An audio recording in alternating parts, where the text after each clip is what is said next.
my emotion intelligence came out of me. I'm talking to you with goosebumps, I mean I cried. How many of you felt watching this video?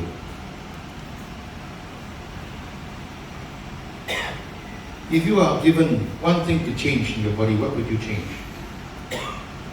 Today everybody wants to change everything. And what makes me cry is the kids and that old lady.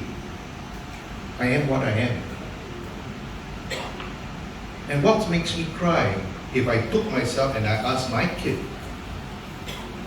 try, if you are parents and you got kids at 5 years old or 3 years old, go back and ask your kids, let your kids wake up your mental mind. If your kids are telling you that I will keep and I'm happy where I am, you should be a very proud father. If the kids tell you that I want to wear expensive dress, I want to have a better hair color, I want to change this, then I think you're growing your kids up in the wrong direction. I brought a retreat couple to my retreat. This parents told me, my son is 8 years old, he can't keep still. He runs around, he moves around, he plays, he jumps, he reads the books and nothing, never listen to what I say. So I said, okay, bring your son for a retreat, we will guide him and teach him meditation and all that. And the first thing the mother said, can I just send my son there? I said, no. But I got no time, I'm busy. I said, no. You want to come, you come with you and your husband. My husband don't believe in meditation. I said, no. But when they come, we found out the problem is not with the kid, the problem is with the parents.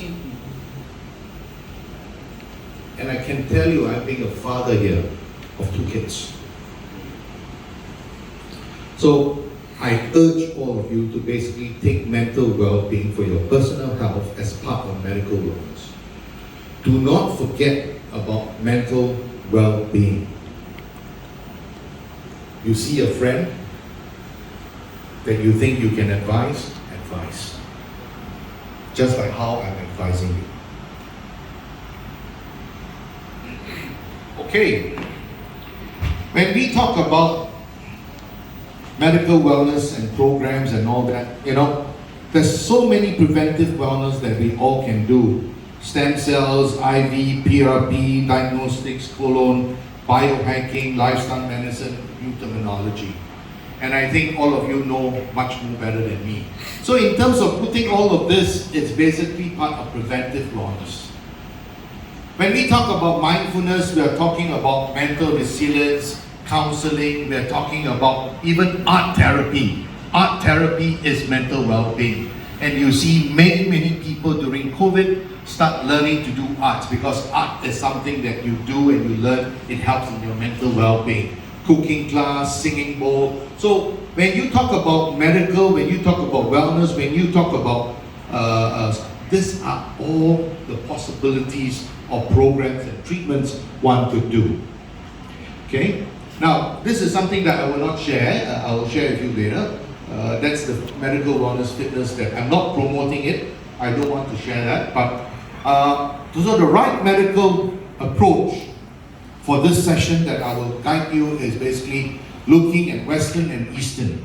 Now, Western approach is always very much conventional medicine, providing you with many alternatives of drugs and supplementations and all that. But the Eastern traditional medicine is a very unique thing. Very unique thing. Not only TTM, Thai traditional, you're talking about Chinese medicine, you're talking about Ayurvedic medicine. I'm going to India to learn about Ayurvedic medicine. Ayurvedic medicine is medicine in India from ancient. And they are all licensed doctors. They learn about the body. Ancient medicines are very good. So if you are going into a medical center or you're going, please don't just look at just one whiff. Open up and look into many whiffs. And I think the scientific and evidence-based will be the best thing. Medical wellness provides the value that you must create customer focus, Okay? Sorry, I'm lousing this. Responsibility, personal innovation, flexibility, and teamwork. So you can put so many things into the funnel, the solution, but the most important thing is creating the value.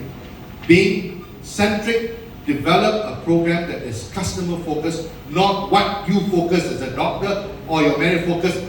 I have the CBD, so I want to sell CBD, so I sell CBD to the program. No, customer focus means develop a focus of understanding the program, what customer needs. You know, yesterday I was in this clinic in Philippines. She's doing aesthetic and she wants to do a program. I said, do me a favor, doc. Get your team to study these few things first. One, study your patient's demographic, the age of your patient coming in, and who are your new patient coming in, what age are they. Two, study what Philippines allows you to do and what Philippines don't allow you to do. Third, look at the customers, what do they need? What kind of specific program do they need in this anti-aging clinic? Is it IV?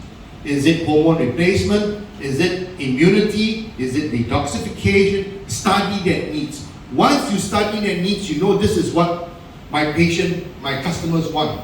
Now, what's the next thing you do? Speak to your doctor, ask your doctor, can you do this thing that my patient, can you develop a good program? But not just by what you understand, you start selling it. You got to integrate it with your doctor, make sure your doctor is able to do the protocol, able to do the guideline, able to do the discipline, the durable. So developing a program or understanding, that's what you mean by customer focus. That means you know what your customer needs, but understand your physician is able to deliver it.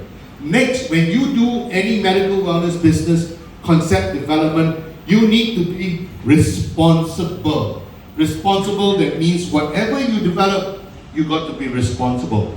Should the business go wrong, or should your diagnostic go wrong, and you are the manager, or you are the owner, or you're a doctor, you cannot say you're not, even if the patient could be wrong. Now, another scenario I gave you, a real scenario, happens in a very, very renowned resort in Thailand. I introduced this friend of mine flying in from France. When she arrived in France, she arrives into this resort. She pays a very high price into this resort. High price into this resort. And immediately, they start with this patient doing IV. After IV, cologne. After cologne, lymphatic massage. After that, chiropractor. Do you think that body will break? The body will break. The customer on a bed, she said she felt pain from her waist down. She couldn't move because the body crashed. Why did her body crash? Because long flight, right? Time differences. But that sector, that resort did not take responsibility. It blames the customer, didn't want to say no. But you sell a program. You are doing something A, B, C, D, E, all at one time. So you got to know the customer's needs. You got to be responsible. You can develop a program, but you must be flexible to change. You must be personalized and innovative, and you must be flexible.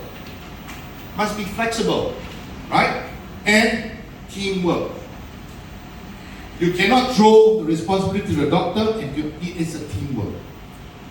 You know, so teamwork, creating the solution, full turnkey, medical-based, prestige doctors and affiliation practitioners, sometimes by creating a medical center. If the doctor is no good in one treatment, don't force your doctor to do that treatment. You work with another clinic. You work with another doctor. You affiliate it. Don't force your doctor to sell A or to cook kapau if he can't cook kapau. You know, doesn't mean every doctor can cook everything. No. Okay? Doctors have their strengths.